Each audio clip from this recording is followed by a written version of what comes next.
এই যে সরকার আর এই সরকারের যে দল তৃণমূল, তারা যে প্রকৃত অর্থে বাংলার মানুষের কথা শুনতে চায় না, বাংলার মা বোনেদের কথা শুনতে চায় না, বাংলার মা বোনেদের প্রতিবাদ আজকে তাদেরকে বিদ্ধ করছে, তার জবাব দিতে না পেরে প্রতিহিংসা রাজনীতি তারা শুরু করে দিয়েছে। যেদিন থেকে বাংলার মুখ্যমন্ত্রী সভায় ঘোষণা করলেন আমি আমার লাইন পাল্টে দিলাম, এতদিন বলেছিলাম বদলা নয় বদল চাই, আজ বলছি আমার স্লোগান পাল্টে দিন, যেখানে যেমন প্রয়োজন তেমন করতে থাকুন, ফোঁস করতে ভুলবেন না। আমি ফোঁস করার কথা সকলকেই বলছি। এই যে ফোঁসের রাজনীতি, সেই ফোঁসের রাজনীতির প্রতিফলন আপনারা দেখতে পাচ্ছেন। কিন্তু বাংলার মা বোনেদের অপরাধ কি? তারা তো আন্দোলন করবেই, তারা বিচার চাইছে, তারা অন্য কিছু চাইছে না। তারা আপনার কাছে চাকরি চাইছে না, তারা আপনার কাছে 100 দিনের কাজ চাইছে না, তারা আপনার কাছে রেশন চাইছে না, তারা বাংলার একজন নারী চিকিৎসক তার ধর্ষণ এবং খুনের বিচার চাইছে। আপনি তাহলে বলুন যে আপনি বিচার চান না, এবং যারা বিচার চাই আপনি তাদের বিরোধিতা করবেন। খোলা মনে বলে দিন, আপনার দলে গুন্ডাদেরকে ব্যবহার করছেন কেন? করবেই তো, একটা না হাজারটা প্রশ্ন তো আছেই। যারা তদন্তকারী তারা জানে, কোর্ট জানে, মানুষ জানে, দেখছে। আমরা চাইছি যে এই টোটাল যে জালটা, সেই জালটাকে ভেদ করা হোক, এবং এই স্বাস্থ্য ভবন, স্বাস্থ্য দপ্তর, বাংলার বিভিন্ন দপ্তর যে সমস্ত অপরাধ আমরা একের পর এক দেখে চলেছি, একটা অপরাধকে আরেকটা অপরাধ টক্কর দিচ্ছে। প্রথমে শুনতাম কয়লা চোর, বালি চোর, গরু পাচারকারী, চলে এলো শিক্ষক দুর্নীতি, চলে এলো রেশন দুর্নীতি, একটার পর একটা দুর্নীতি আসছে, আর আগের দুর্নীতিকে টক্কর দিচ্ছে। যেন পশ্চিমবঙ্গে দুর্নীতির প্রতিযোগিতা শুরু হয়ে গেছে। পশ্চিমবঙ্গে মেধার প্রতিযোগিতা নাই, প্রতিভার প্রতিযোগিতা নেই, পশ্চিমবঙ্গে দুর্নীতির প্রতিযোগিতা শুরু হয়ে গেছে।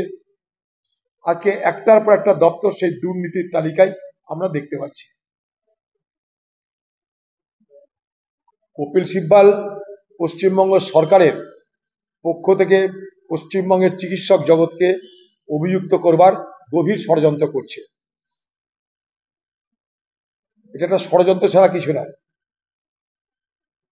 পশ্চিমবঙ্গ সরকার কেন বলছে না?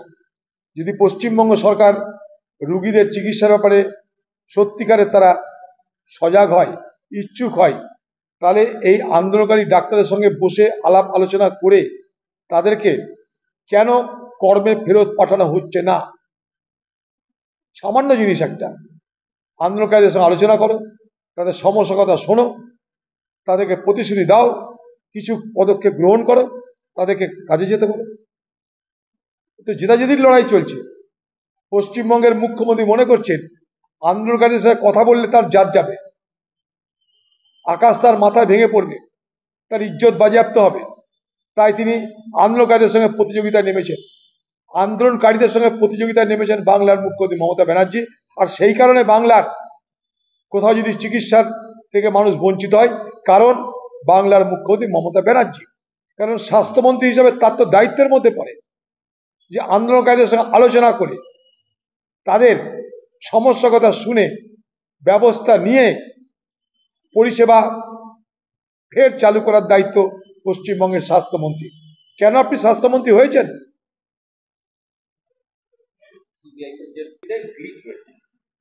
আরে শিববাল কি, সে টাকা নেয়, সে টাকা নিয়ে তার মতো করে সরকারকে বাঁচায়, তার কি যায় আসে? তাদের কোনো মানবিকতাও নাই, তাদের কোনো কিছু নেই, তারা টাকার বিনিময়ে মিথ্যা সত্যি বলবে মানুষকে। কপিল সিব্বল এইরকমই, তারা যে কোনো কেসে তাকে পাবেন আপনারা, শুধু পয়সা দিতে হবে। সারা পশ্চিমবঙ্গের স্বাস্থ্য দপ্তরের যে দুর্নীতি, সেই দুর্নীতির দুর্গন্ধ আজ এই বাংলার আকাশ বাতাসকে বিষাক্ত করেছে। এখানে পুরো মাফিয়া রাজ চলেছিল, পশ্চিমবঙ্গের স্বাস্থ্য দপ্তরে চলেছে মাফিয়া রাজ।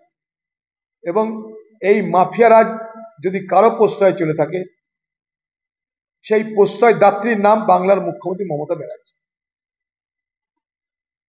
তাই কে ডাক্তার হবে কে ডাক্তার হবে না আমরা জানি না। আগামী দিনে এমন ডাক্তার দেখব যে মাথা যদি ব্যথা হয় আপনাকে বলবে ঘাড়ে গ্যাস্ট্রিক হয়েছে। আর যদি পেটে ব্যথা হয় আপনাকে বলবে পেটের হাঁটুর হাড় দুর্বল হয়ে গেছে। পেট ব্যথা হলে বলবে আর্থ্রাইটিস, মাথা ব্যথা হলে বলবে গ্যাস্ট্রিক।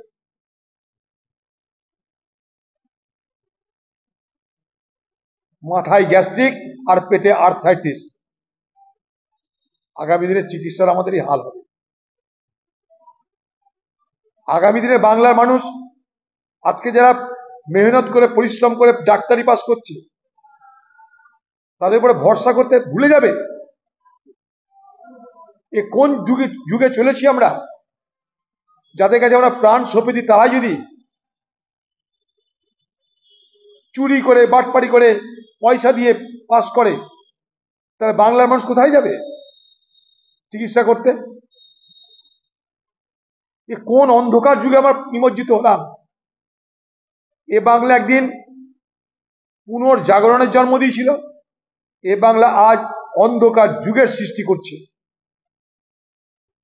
চলো দেখো, প্রথম দিন থেকে আমি অনেক দিন থেকে বলছি, প্রথম দিন থেকে বলছি, মুখ্যমন্ত্রী মমতা ব্যানার্জির নিজস্ব পরিকল্পনায়, নিজস্ব উদ্যোগে প্রথম দিন থেকে শুরু হয়েছিল অপারেশন ধামাচাপা।